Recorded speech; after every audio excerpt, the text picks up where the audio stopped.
Have you ever paused for a moment and wondered why certain people appear in your life at very specific times? Why someone walks in just when you feel lost? Or why another arrives and turns everything upside down? At first glance, it all seems random. Coincidence, chance, just life doing what it does. But if you look a little deeper, you may notice something quieter, something harder to explain. Some people feel strangely familiar the moment you meet them, as if you've crossed paths long before. Others trigger emotions so strong that you can't ignore them, even when you try. Buddhist wisdom reminds us that life is not a series of accidents.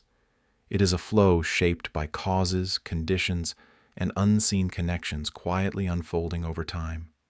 In the Buddhist view of life, nothing arrives without meaning. Every encounter, no matter how brief, carries a purpose. Some people come to comfort you, others to challenge you, and some to awaken parts of you that have been asleep for years. They are not here to reward or punish you. They are here to reflect you. And often, the ones who disturb your peace the most are the ones pointing directly at something within you that is ready to be understood, healed, or released. If this idea resonates with you, take a moment to stay with it. And if you feel guided, gently support the channel by liking this video or subscribing. It helps these teachings reach others who may need them right now. We are taught to ask, why is this happening to me? But Buddhist insight softly shifts the question to something deeper. What is this here to show me? This single change can transform the way you see your past, your relationships, and even your pain. What once felt unfair may begin to feel meaningful. What once felt like loss may reveal itself as redirection. When you stop seeing life as random, you stop fighting it. You begin to listen instead. And in that listening, clarity slowly appears. No one enters your life by chance. Every soul you meet is part of a larger unfolding, inviting you to grow, to soften, and to become more awake to who you truly are. To understand why certain people keep appearing in your life, especially the ones connected to pain or unresolved emotion, we need to gently look at the principle often misunderstood as fate or punishment. Buddhist wisdom reminds us that what we experience is shaped by cause and effect, not in a rigid or moralistic way, but in a natural, flowing order, much like the way a seed becomes a tree when the conditions are right. What you encounter today is not random chaos. It is the result of countless intentions, choices, reactions, and moments of awareness, some from long ago, quietly forming patterns that now rise to the surface. This is not about blame. It is about understanding. In this view, what we call karma is not a system of rewards and punishments handed out by the universe. It is feedback. Every intention carries a direction. Every action leaves an imprint. Every relationship becomes a meeting point where these imprints intersect. Think of it as invisible threads weaving through time, connecting moments, people, and experiences. When you meet someone who feels instantly familiar, it may be an echo of a shared pattern, not necessarily from another lifetime, but from a similar emotional rhythm. When a relationship stirs deep reactions without clear reason, it often points to an unfinished loop asking for awareness rather than resistance. Our relationships reveal the quality of our inner world, the way we love, the way we withdraw, the way we cling or push away. These tendencies do not appear by accident. They grow from repeated intentions, often unnoticed. When similar relational challenges show up again and again, it is not life being cruel. It is life asking for attention. The pattern continues until it is seen clearly. Once it is seen, it can change. This is where suffering begins to make sense, not as something meant to break you, but as something meant to wake you up. Buddhist insight teaches that when we stop labeling experiences as good or bad, we begin to see their function. Painful connections often expose fear, attachment, or self-abandonment. Gentle connections remind us of trust, openness, and care. Both serve a purpose. Both are part of the same unfolding. When you understand this, the chaos starts to organize itself. Life no longer feels like a series of unfair events. It begins to feel like a conversation, one where every encounter is responding to something within you, inviting you to listen more deeply, act more consciously, and step out of old patterns that no longer serve your growth. Think of the people in your life right now, not in a general way, but one by one. Have you ever noticed how some connections feel easy, almost effortless? Being around them brings a sense of calm, warmth, or understanding without much explanation. These are the relationships that feel safe. They reflect parts of you that are already at peace, parts of you that know how to give and receive without fear. Then there are the connections that feel heavy, tense, or emotionally draining. That one person who always seems to push your buttons. The conversations that leave you replaying words in your head long after they end. These relationships are uncomfortable for a reason. They touch places within you that are still tender, places that have not yet been fully seen or healed. And then there is a third kind of connection, the most puzzling of all. Have you ever met someone who feels strangely familiar, even though you've just met? Or found yourself deeply affected by someone without being able to explain why? That pull, that intensity, that sense of recognition is rarely about the other person alone. It is often an echo of something within you, a reflection of a pattern, a memory, or an emotional rhythm that is resurfacing. These relationships tend to awaken strong reactions, love, fear, attachment, or resistance, not because they are meant to stay forever, but because they are meant to reveal something important. Buddhist wisdom teaches that our strongest emotional reactions are signals. When a relationship brings up anger, jealousy, longing, or deep sadness, it is not a mistake. It is information. Life is holding up a mirror and asking you to look, not at the other person, but at what they awaken inside you. The outer conflict is rarely the real issue. The real lesson lives beneath the surface, in the way you respond, in the stories you tell yourself, in the fears you carry quietly. That one person who makes you feel unseen may be reflecting how often you overlook your own needs. The one who triggers abandonment may be revealing an old wound still seeking care. The one who feels supportive and kind may be reminding you of the love you are learning to offer yourself. Relationships are not simply about compatibility or circumstance. They are invitations. Each one arrives with a message tailored to your inner world. When you begin to see this, blame softens. Curiosity replaces judgment. And instead of asking why someone is the way they are, you begin to ask what this connection is teaching you about yourself. When you begin to see relationships through this lens, something important shifts inside you. The story quietly changes from, "Why is this happening to me?" to, "What am I being shown?" In the Buddhist view of life, every person you encounter plays a role, whether they arrive with kindness or discomfort.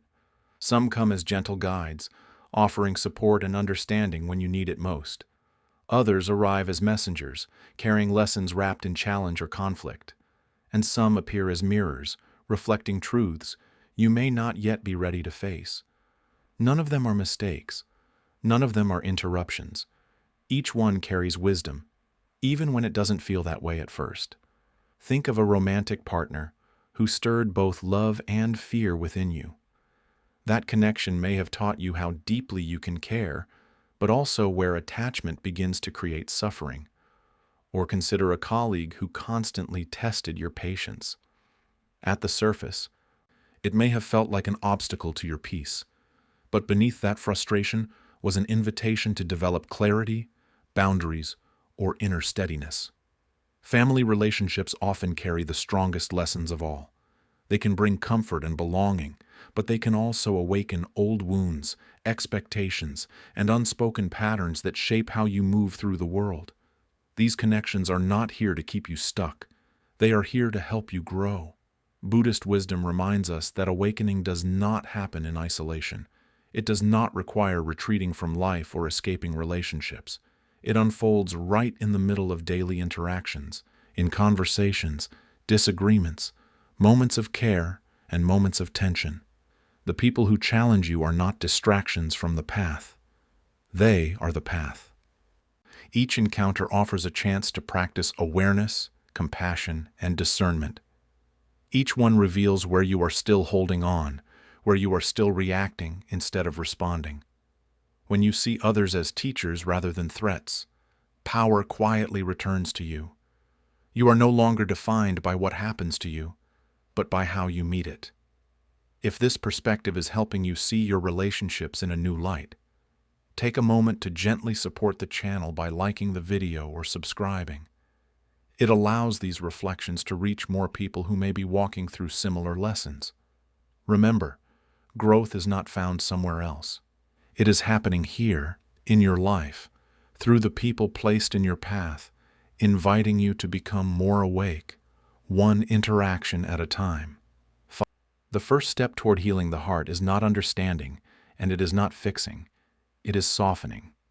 Buddhist wisdom offers a gentle practice for this, known as loving kindness, not as a ritual or belief, but as an inner posture toward life. It begins quietly, within you.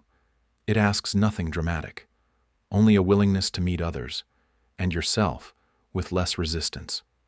Loving kindness is the decision to stop hardening around pain, and instead, allow the heart to remain open, even when it feels vulnerable. This practice does not require perfect emotions. You do not need to feel love for everyone. You simply begin by wishing well. Silently, in your own words, you might offer a simple intention. May you be safe. May you find peace. May your suffering ease.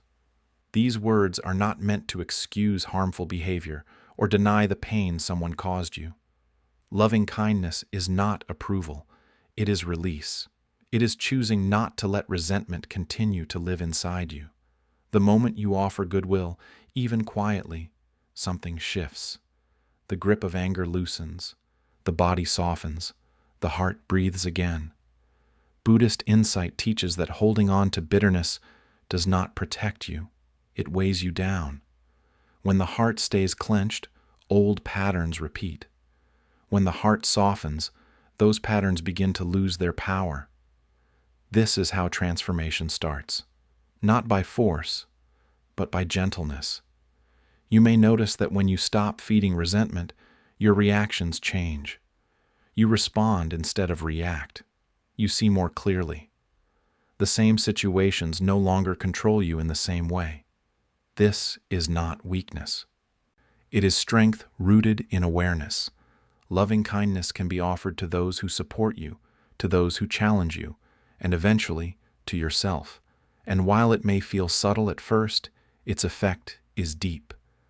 When the heart becomes less guarded, the inner world begins to reorganize. Old wounds slowly lose their charge. New choices become possible. In Buddhist wisdom, when the heart softens, the unseen patterns that shape our experiences begin to shift. Healing does not always announce itself loudly. Sometimes it arrives quietly, the moment you choose peace over bitterness and compassion over holding on. In a world that moves quickly, presence has become rare. We rush through conversations while our minds are already somewhere else, replaying the past or planning what comes next. Even when we are with others, we are often not truly there. Buddhist wisdom gently reminds us that one of the greatest gifts we can offer another human being is our full presence. Not advice, not solutions, just being here, fully, quietly, with attention. Have you ever noticed how often we listen only to respond? While someone is speaking, we are already preparing our reply, defending our position, or waiting for our turn to talk. In those moments, connection fades, but there is another way of listening. Listening to understand. This kind of listening is slower. It includes the pauses. It notices the tone, the breath, the emotion beneath the words. When you listen this way, something shifts. The other person feels seen. Defenses soften. Tension begins to dissolve, not because anything was fixed, but because presence created space. Mindful presence is practiced in small, ordinary moments. It is in the way you look at someone when they speak, without distraction, It is in allowing silence without rushing to fill it. It is in feeling your breath as you respond instead of reacting. These moments may seem simple, but they are powerful. When presence enters a relationship, misunderstandings lose their grip. Conflict becomes less about winning and more about understanding. Distance begins to close, one quiet moment at a time. This practice is not only about how you show up for others, it is also about how you meet yourself. When you are present, you begin to notice your own reactions as they arise. You see the tightening in the body, the urge to withdraw, the impulse to defend. And instead of being carried away by these habits, you pause. That pause is where freedom lives. It is where choice becomes possible. Buddhist insight teaches that awakening is found in the present moment, not somewhere else. When you bring awareness to your conversations, your breath, your attention, relationships transform, not because they become perfect, but because they become real. Presence grounds you in what is happening now, and in that groundedness, connection deepens. To be truly here, even for a moment, is a rare gift, and when you offer it, both you and those around you are changed by it. There comes a point on the path where understanding is no longer enough. You may see the lesson, you may recognize the pattern, yet something still feels heavy. This is often where forgiveness enters, not as a command, but as an invitation. Buddhist wisdom speaks of forgiveness in a quiet, personal way, not as forgetting what happened, and not as saying that the pain was acceptable. Forgiveness is neither denial nor permission. It is the choice to stop carrying what no longer needs to live inside you. When hurt remains unresolved, it stays active in the mind. It replays itself in memories, in reactions, in guardedness. The body tightens, the heart closes. Forgiveness is not for the one who caused the pain. It is for you. It is the moment you decide that your peace matters more than holding on to anger. When you forgive, you are not erasing the past. You are releasing its power over your present. This is where lightness begins. Buddhist insight reminds us that resentment binds us to the very experience we wish to escape. It keeps the story alive. Forgiveness loosens that bond. It creates space. In that space, something unexpected often appears. Clarity, calm, sometimes even compassion. Not because the other person changed, but because you did. You stopped feeding the wound with constant attention. You allowed the heart to rest. This does not happen all at once. Forgiveness unfolds gradually. It may begin with a simple willingness, a quiet acknowledgement that you are tired of carrying this weight. You might ask yourself, gently and honestly, what are you still holding on to? Whose voice still echoes in your thoughts? What would it feel like to lay it down, even for a moment? These questions are not meant to rush you. They are meant to open a door. When forgiveness takes root, something shifts in the inner landscape. The grip of the past loosens. The nervous system softens. The future feels less shaped by old pain. In choosing forgiveness, you choose yourself. You choose peace over punishment. And in that choice, healing quietly begins, not as a dramatic breakthrough, but as a subtle release, a deep breath, a sense of space where there was once only tension. This is the freedom forgiveness offers, not to forget, but to finally move forward, lighter than before. As this reflection comes to a close, there is one person we must not forget to meet with the same kindness and patience you've been offering outward. You. On this path of relationships, growth, and awakening, it is easy to focus on what others did wrong or how situations could have unfolded differently. But Buddhist wisdom gently reminds us that every human being is learning. Every heart stumbles. Every soul grows through trial and error. You are no exception, and that is not a flaw. It is part of being alive. There will be moments when you speak from fear instead of love, when you hold on too tightly or walk away too soon. You may misread signals, trust the wrong people, or stay longer than you should. These moments do not mean you have failed. They mean you are evolving. Growth is rarely neat or predictable. It is often uncomfortable, confusing, and deeply human. When you meet yourself with compassion instead of judgment, something powerful happens. You create space to heal. You allow yourself to keep going without carrying unnecessary shame. Remember, you are not meant to be perfect in your relationships. You are meant to become more aware, more honest, more gentle. Each experience, whether joyful or painful, shapes you in ways that are not always visible at first. When you look back one day, you may see that even your mistakes were guiding you toward deeper understanding. Nothing in your life has been wasted. Not the love you gave, not the lessons that hurt, not the time it took to learn. Just as no one else enters your life by chance, you did not arrive here randomly either. Your presence matters, your journey matters, and every step, even the uncertain ones, is part of a larger unfolding. If this video resonated with you, take a quiet moment to reflect on what this season of your life is teaching you. And if you feel called, gently support the channel by liking, subscribing, or sharing this message with someone who may need it. Not out of urgency, but out of care. Until next time, walk gently with yourself. Be patient with your becoming. May you meet your own heart with the same compassion you offer the world. And may you remember always that your path is meaningful because nothing about you or your journey is random.